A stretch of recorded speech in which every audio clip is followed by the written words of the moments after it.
আগে আলোচিত হয়েছিল এবং প্রায় সবাই এক জায়গায় এসেছিল। সেই বিষয়টা আজকে আলোচনা ব্যতি রেখে সবাইকে জিজ্ঞেস করা হয়েছে, সেটাতে আমরা একমত কিনা বিষয়টা বলি। আমরা আমাদের দলের পক্ষ থেকে আমি উপস্থাপন করেছিলাম যে রাষ্ট্রে সাংবিধানিকভাবে, সংসদীয়ভাবে বা যে কোনোভাবে স্বৈরতন্ত্রের উদ্ভব যাতে না হয়, ফেসিবাদের উৎপাদন যাতে না হয়, সেটা বন্ধ করার জন্য এক ব্যক্তি প্রধানমন্ত্রী পদে সর্বোচ্চ 10 বছরের বেশি বহাল থাকবেন না বা ওই পদে আরোহণ করতে পারবেন না। সেই প্রস্তাবটা আমাদের, সেটা যতবারই হোক, যত মেয়াদেই হোক, বৎসরটা সীমাবদ্ধ করে দেয়া হলো। তো এইখানে আমাদের সেই প্রস্তাবের সাথে আমাদের একটা শর্ত ছিল। শর্তটা ছিল যে আমরা সাংবিধানিক কোনো প্রতিষ্ঠানে এবং সংবিধিবদ্ধ কোনো প্রতিষ্ঠানে কমিটি করে যে নিয়োগের ব্যবস্থাটা প্রস্তাব করেছিল, সেটার সাথে আমরা একমত থাকবো না। তবে পরবর্তীকালে আমরা আলাপ আলোচনা করে এবং আমরা উপযুক্ত বিবেচনা করেছি যে জাতীয় নির্বাচন কমিশনের গঠনটা সাংবিধানিকভাবে সংবিধানে যেন গঠন প্রক্রিয়াটা উল্লেখ থাকে। আইন তো আছে, কিন্তু সেই কমিটি, আপনারা নিশ্চয়ই ইতিমধ্যে সিদ্ধান্ত তো পেয়েছেন যে নির্বাচন কমিশন স্বাধীনভাবে যাতে নিযুক্ত হয়, নির্বাচন কমিশন যাতে নির্বাহী বিভাগের প্রভাব মুক্ত থাকে, সেই হিসাবে বিরোধী দল, সরকারি দল এবং জুডিশিয়ারির একজন সহ সেই কমিটি তারা নির্বাচন কমিশন গঠন করবেন। তবে তাদেরকে সহায়তার জন্য সাচিবিক কার্যক্রমের জন্য আর একটা সার্চ কমিটি গঠিত হবে। সার্চ কমিটিটা অনেকটা স্পিকারের অফিস থেকেই সেই সাচিবিক দায়িত্বটা পালন করবে। তারা সারা দেশ থেকে নাম প্রস্তাব করবেন, জনগণ সেখানে নাম প্রস্তাব করতে পারে, সমাজের বিভিন্ন শ্রেণী পেশার লোক এবং রাজনৈতিক দল প্রস্তাব করবে, রাজনৈতিক দলসমূহ প্রস্তাব করবে। সেই নামগুলোর থেকে শর্ট লিস্টিং করে, স্ক্রুটিনি করে তারা সেটা ওই সর্বোচ্চ কমিটির কাছে প্লেস করবে এবং সেই সাংবিধানিক কমিটিটা যারা নির্বাচন কমিশন নিয়োগ করবেন, নির্বাচন কমিশনের সদস্য এবং প্রধান নির্বাচন কমিশনার নিয়োগ করবেন, সেই কমিটির কাছে প্লেস করবে।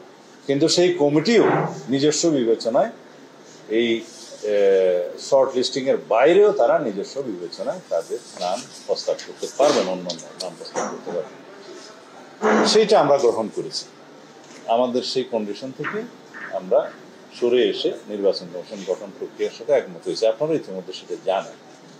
এখন বিষয় রইল, তত্ত্বাবধায়ক সরকার যদি ইনপ্লেস হয়, এইভাবে স্বাধীন নির্বাচন কমিশন গঠিত হয় এবং প্রধানমন্ত্রীর মেয়াদ যদি সর্বোচ্চ 10 বছর নির্ধারিত হয়, আমরা কোনোভাবেই আর মনে করি না রাষ্ট্রে কোনো রকমের স্বৈরতান্ত্রিক, ব্যক্তিতান্ত্রিক স্বৈরতন্ত্র বা ফেসিবাদের কোনো উৎপত্তি হতে পারে।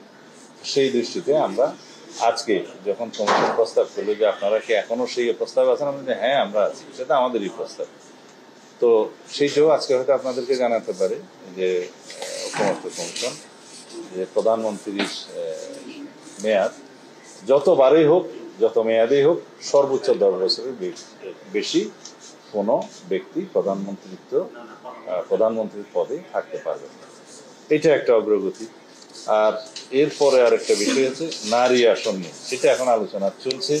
আমি আপনাদের অনুরোধে প্রেসের সাথে কথা বলার জন্য চলে এসেছি, সেটা এখনো আলোচনার টেবিলে আছে, কিন্তু আমি আমার প্রস্তাব দিয়ে এসছি, সেটার উপর আলোচনা হচ্ছে।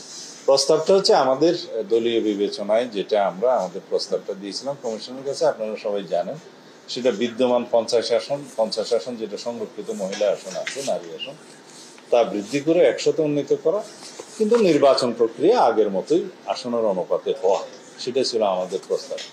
এখন আমরা সমাজের বিভিন্ন শ্রেণী পেশার মানুষের সাথে আলাপ করেছি, বিশেষজ্ঞদের সাথে আলাপ করেছি, নারী সংগঠনগুলোর সাথে আলাপ করেছি এবং বিভিন্ন প্রস্তাব বিভিন্ন পক্ষ থেকে যা দেয়া হয়েছে ঐকমত্য কমিশনে, সেটা আরও কয়েকদিন আলাপ হয়েছে। সেই প্রস্তাবগুলো আমরা বিশ্লেষণ করে দেখলাম অন্তত পক্ষে কিছু সংখ্যক আসন নারীরা যাতে সরাসরি নির্বাচনের মধ্য দিয়ে আসতে পারে, সেই বিবেচনাটা রাখার দরকার।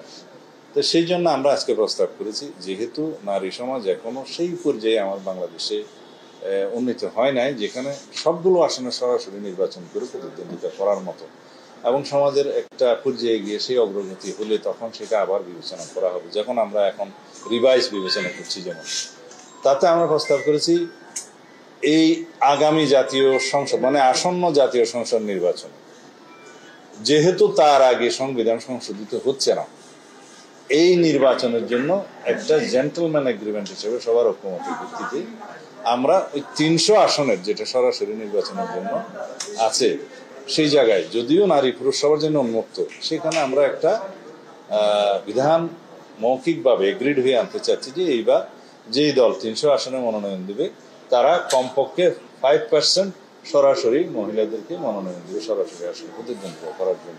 এটার জন্য সংবিধান সংশোধন লাগছে না, কিন্তু সংবিধান সংশোধন যখন হবে সেই সংশোধিত সংবিধানের ভিত্তিতে পরবর্তীতে যখন নির্বাচন হবে তখনকার জন্য আমরা প্রস্তাব করছি তখন 10% সরাসরি আউট অফ 300, মানে এই যে বিদ্যমান 300 আসনে সরাসরি নির্বাচন হয় তার মধ্যে 10% যেন নারীদেরকে মনোনয়ন দেওয়া হয় প্রত্যেক দল, সেই বিধান রাখা। তাতে করে 30টা আসন আসবে। তাইলে বিদ্যমান সংরক্ষিত 50টা থাকলে তখন 30টা আসন সহ 80-তে উন্নীত হবে। এইভাবে যদি সমাজের অগ্রগতি লক্ষ্য করা যায়, নারী সমাজের অগ্রগতি লক্ষ্য করা যায় এবং জাতীয় ভিত্তিতে যদি জনমত আসে তখনকার বিবেচনায় তার পরবর্তী পার্লামেন্ট হয়তো এই ডাইরেক্ট নির্বাচনের বিধানটা আরও সম্প্রসারিত করতে পারে। তো সেটা বিবেচনা নেওয়ার জন্য আমরা ফ্লোরে আমাদের প্রস্তাবটা দিয়েছি। আমরা বিশ্বাস করি কিছু সংখ্যক আসনে নারীরা সরাসরি প্রতিদ্বন্দ্বিতা করে আস্তে আস্তে গ্রাজুয়ালি সেই অবস্থায় উন্নীত হোক, যখন এক সময় দেখা যাবে কোনো সংরক্ষিত আসনের প্রয়োজন হবে না, সবাই সরাসরি নির্বাচন করতে পারবে। ধন্যবাদ। সামনে আসে ভালো হয়।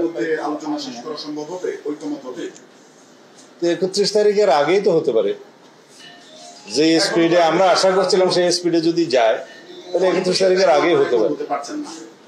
কিছু কিছু বিষয় এমন থাকবে গণতন্ত্রে, সেই জন্যই তো আমরা সংগ্রাম করেছি যে 2-1টা বিষয় এমন থাকবে হয়তো ক্ষমতা হবে না, কিন্তু আসতে, কিন্তু সেই জন্য আমাদেরকে একটু অপেক্ষা করতে হবে যে শেষ পর্যন্ত আমরা কতটা অক্ষমতা হতে পারি। এখনই সেই মন্তব্য আমি করতে চাই না। সালাউদ্দিন ভাই, আপনি বললেন যে 5% হচ্ছে আসন্ন নির্বাচনে যে 300 আসন থেকে 5% নারীদেরকে সরাসরি নির্বাচন করা, কিন্তু ওই যে রিজার্ভ সিটের যে অ্যাকশন সেইটার ক্ষেত্রে আপনাদের না, সেই ক্ষেত্রে আমরা কমে আসলাম, 50টা বিদ্যমান আসনে রিজার্ভে আসলাম এবং 5% বর্তমানে যে আসন্ন নির্বাচনের মধ্যে 5% এলাও করলাম আমরা সরাসরি আসনের নির্বাচনের জন্য নারীদের। কিন্তু সংবিধান যখন সংশোধিত হবে তখন 10% যদি আমরা সংশোধনী নিতে পারি তাহলে সেখানে 30টা আসন আসবে, তখন 50+30 হবে এবং তারপরের পার্লামেন্টে যদি বিবেচনা করা যায় যে সেটা আরো বাড়ানো দরকার, সেই হিসেবে আস্তে আস্তে সরাসরি আসন হয়তো সংখ্যা বৃদ্ধি পাবে, সেটা তখন রিজার্ভের আসন থেকে হয়তো কমতে থাকবে। এইভাবে একসময় দেখা যাবে রিজার্ভ সিটের আর প্রয়োজন হবে না, কিন্তু সেটা জাম্প করে একদম এখনই না যেয়ে গ্রাজুয়ালি যাওয়া উচিত হবে। ভাই, একটা বিষয় সেটা হচ্ছে আপনি বললেন যে মূলনীতিতে ধর্মীয় সম্প্রীতি ও স্বাধীনতা, মূলনীতি কি এটাই বিএনপি কি এটাকে এন্ডোর্স করতেছে নাকি আল্লাহর উপর আত্মবিশ্বাস? আমরা 5ম সংশোধনীতে গৃহীত আর্টিকেল 8-এ যে রাষ্ট্র পরিচালনার মূলনীতি আছে তার সাথে এটা সংযুক্ত করতে চাই। হ্যাঁ, এবং সেই মূলনীতিতে আছে জাতীয়তাবাদ, গণতন্ত্র, আল্লাহর উপর আস্থা এবং বিশ্বাস, তার সাথে এগুলো আছে। উচ্চকক্ষের আলাপ যখন আসবে তখন করব। আছে, কিন্তু এখন জাতীয় ঐকমত্য কমিশন মনে করছে যে রাষ্ট্র পরিচালনার মূলনীতি আর্টিকেল 8-এ আসুক, আর যেটা 41-এ আছে, সেই আর্টিকেল 41-এ আছে সেটা হচ্ছে মৌলিক অধিকার, ফান্ডামেন্টাল রাইটস এর এখানে মনে রাখতে হবে। আমি এখানে লেকচার দিতে চাই না। ফান্ডামেন্টাল রাইটস হচ্ছে is must be ensured by the state all civil and political rights. আর সংবিধানে যেটা রাষ্ট্র পরিচালনার মূলনীতি, এটা হচ্ছে depends on the state efficiency and governance, যেটা economic, social and cultural right, সেটা রাষ্ট্রকে ফেসিলিটেট করতে হয়, but not enforceable in the court of law. আমি এর বেশি বলতে চাই না।